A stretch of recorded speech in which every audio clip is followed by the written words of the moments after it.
Dumami ang natuwa at humanga kay Naruko, bagay na ikinatuwa nito kaya mas ginanahan pa itong pumadyak ng mabilis.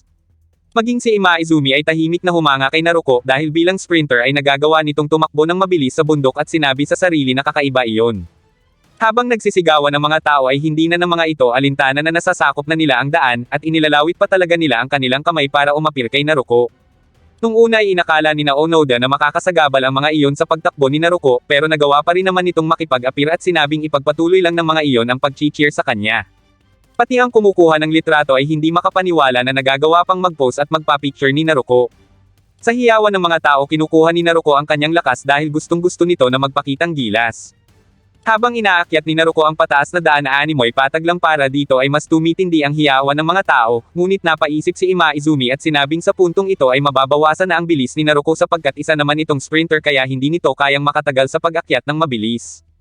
Dagdag pa ni Imaizumi na sa susunod na umupo si Naruko sa upuan ng bike nito upang ipahinga ang pagod ng mga binti ay iyon na magiging katapusan nito, bagay na ipinag-alala ni Onoda. Ngunit natawa lang si Naruko nang sabihin iyon ni Imaizumi at sinabing hindi nito nauunawaan kung ano ang ibig sabihin ng mahalin ang pagiging natatangi. Para kay Naruko, ang iwan ang pinakamagandang bahagi para sa huli ay tunay na paraan upang maging kakaiba. Dagdag pa nito na ang isang bayani ay ginagamit ang kanyang pinakamalakas na galaw kapag ang mga kaibigan niya ay nasa panganib, bagay na ikinagulat ng dalawa. Pagkatapos ay isinandal ni Naruko ang kanyang katawan pasulong sa ibabaw ng kanyang handlebar at sinabing iyon ang kanyang pangmalakasang galaw, at iyon umano ang ibig sabihin ng pagiging kakaiba.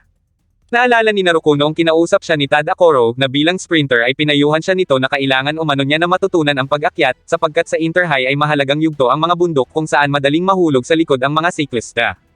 At dahil doon ay kailangan nila ng mga miyembro na kayang malagpasan ang mga paakyat na daan. Gayunpaman, hindi naging interesado si Naruko sa payo ni Tadakoro at pinag-isipan pa ito ng masama na kaya siya pinagsasanay sa bundok ay para hindi niya mahigitan ang bilis ni Tadakoro. Mariing pinabulaanan ni Tadakoro ang paratang ni Naruko hanggang sa nauwi ang dalawa sa pagtatalo. Pagkatapos ay kinuha na ni Naruko ang kanyang bag at sinabing hindi siya magsasanay sa pag-akyat dahil gagawin niya sa Interhigh ang kanyang flashy debut bilang si Naruko, ang pinakamabilis na tao sa buong mundo. Ngunit sinabi ni Tadakoro na sa tingin niya, ang isang sprinter na kayang umakyat ay isang tao na namumukod tangi, at kung gagawin umano iyon ng isang sprinter sa Interhigh ay paniguradong i-cheer ito ng mga tao. Dahil doon ay muntik nang magbago ang isip ni Naruko pero nanindigan ito na hindi siya magsasanay sabay alis. Gayunpaman ng mga sumunod na araw kahit labag sa kalooban ay palihim iyong ginawa ni Naruko dahil iniisip nito na para naman iyon sa kanilang team. Nagsanay siya sa bundok ng Manegayama, at bilang sprinter ay inalam niya kung paano ang kanyang magiging estilo para akyatin ang bundok. Doon niya natutunan na ang pag-upo sa unahang bahagi ng upuan ay mapapanatili niya ang kanyang lakas, at sa pamamagitan ng pag-ikot ng mga braso niya na parang nag-sprint siya papuntang finish line ay itutulak niya ang sarili niya pasulong. Iyon ang teknik na nabuo niya para tawagin ang sarili bilang Armstrong Climb. Sa mga naghahanap nga pala ng application na pwedeng panoodan ng anime, subukan nyo manood at mag-subscribe dito sa Usini na palagi kong pinapanoodan. Hindi nga lang pala anime ang meron dito, meron ding sports, TV shows at movie.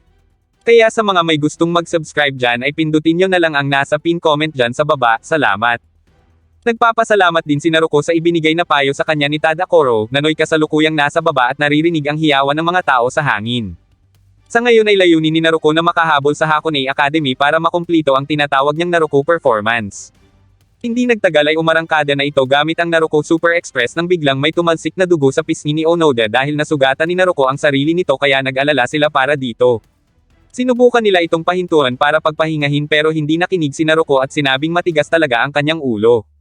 Masyado umano ang mga itong malambot gayong nasa kalagitnaan sila ng karera.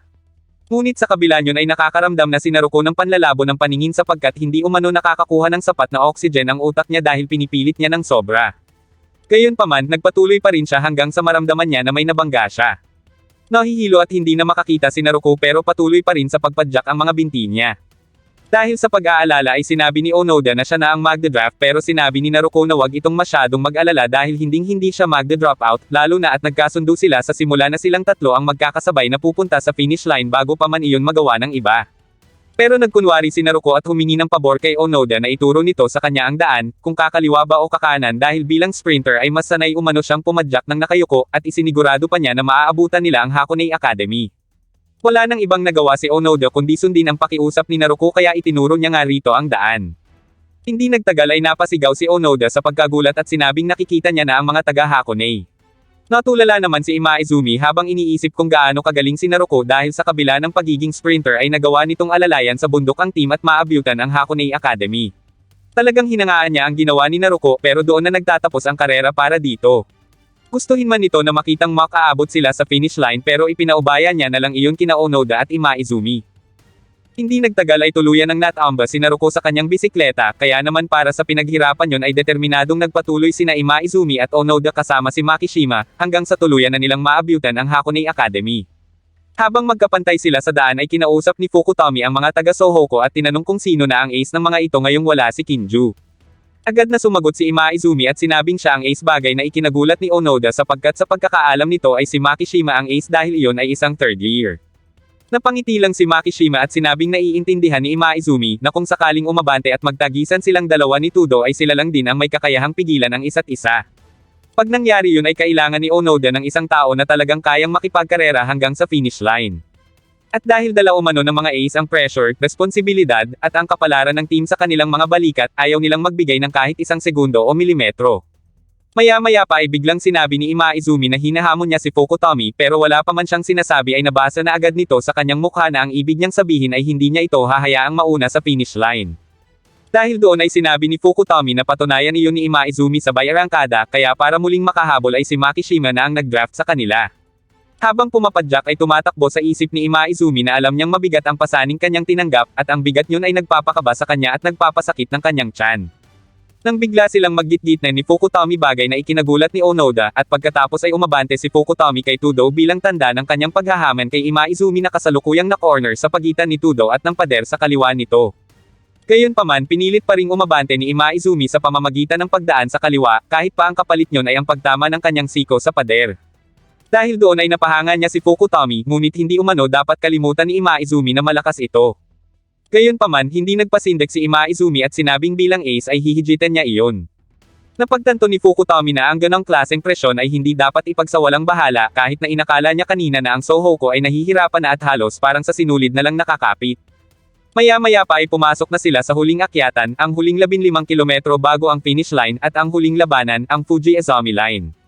Para kay Fukutomi, kung isang segundo lang si Imaizumi na mabagal tumugon sa kanilang mga panlilinlang ay hahatakin ito ng gravity pababa kaya hindi umano ito makakatawid sa finish line.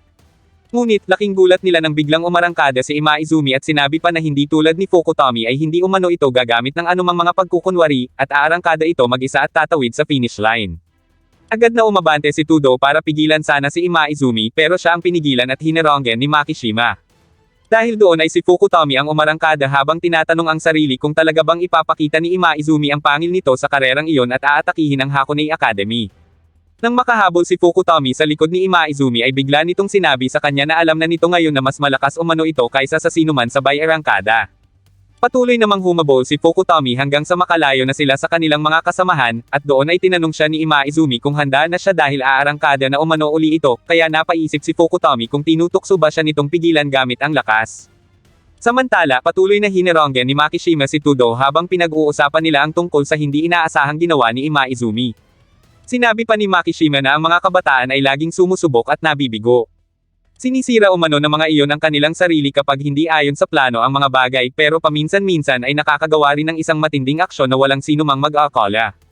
Dahil doon ay sinabi ni Makishima sa kanyang sarili na susuportahan niya lang si Imaizumi sa abot ng kanyang makakaya at hindi hahayaan na malusutan siya ni Tudo. Hindi naman makapaniwala ang mga manunood na ang ace ng Hakone ay nahuhuli ng lampas 50 metro sa first year ng Sohoko. Nang mga oras na iyon ay parang wala nang naririnig na kahit anong ingay si Imaizumi, at ang katahimikang iyon ang nagpaalala sa kanya ng kanyang kabataan. Elementarya pa lang siya noon pero hindi siya nakikipaghalubilo sa kanyang mga kamag-aral kaya diretso uwi na siya pagkatapos ng klase. Isang gabi sa kanilang bahay ay tinanong siya ng kanyang magulang kung ano ang gusto niyang regalo dahil kaarawan niya kinabukasan. Wala siyang isinagot kaya nagtanong na lang ang kanyang ina kung gusto niya ng bagong bisikleta. Pumayag si Imaizumi kaya kinabukasan ay agad silang pumunta sa Kanzaki Bicycle Shop. Pinapili siya ni Takahashi ng bike na gusto niya pero sinabi ng bata na kung alin na lang ang gusto ni Takahashi ay iyon na lang ang bilhin nito dahil pare-pareho lang naman umano ang mga bike. Pagkatapos ay pumasok si Imaizumi sa shop at doon ay tinanong siya ni Kanzaki kung ayaw niya ng bisikleta. Sumagot ang bata at sinabing hindi naman sa ayaw niya pero hindi naman umano niya iyon nagagamit dahil masyado siyang abala sa pag-aaral at isa pa ay hatid sundo naman siya ni Takahashi sa eskwelahan. Ngunit, isang bike ang kumuha ng atensyon ni Imaizumi, ang tinatawag na road racer. Pinasubukan iyon ni Kanzaki sa kanya, at doon ay agad niyang naramdaman ang gaan ng bisikleta kaya pumedal pa siya hanggang sa makarating siya sa isang bahagi ng lugar kung saan siya nakaramdam ng katahimikan at preskong simoy ng hangin. Hapon na nang makabalik siya sa shop, bagay na ipinag-alala ni Takahashi, pero nakangiti niyang sinabi na nakapagdesisyon na siya at ang bisikletang iyon ang gusto niya. Simula noon ay sumali na si Imaizumi sa mga karera. Sa kanyang unang sabak ay dumating si Kanzaki kasama ang nakababata nitong kapatid na si Miki para manood. Sa pagsisimula pa lang ng karera ay naiirita na kaagad si Imaizumi sa mga ingay na naririnig niya kaya umarangkada siya hanggang sa siya na lang mag-isa sa unahan. Doon niya napagtanto na ganoon lang pala kadali na makaiwas sa mga ingay, ang pumedal ng mas mabilis. Pagkatapos ng karera ay doon niya nasimulang nakilala si Miki na hanggang sa kasalukuyan ay nanonood at sumusuporta sa kanya. Ipinagpatuloy ni Imaizumi ang pagpadyak sa unahan dahil natutuwa siya sa katahimikan kaya mas nakakaramdam siya ng kalakasan. Nang mga oras na iyon ay naisip niya na kung hindi magbabago ang ganoong sitwasyon ay maaari siyang manalo. Samantala, kahit na pag-iiwanan na ay patuloy pa ring pumapadyak sina Ishigaki at Midosuji, pero hindi nagtagal ay sumuko na si Ishigaki at ipinaubaya na iyon kay Midosuji.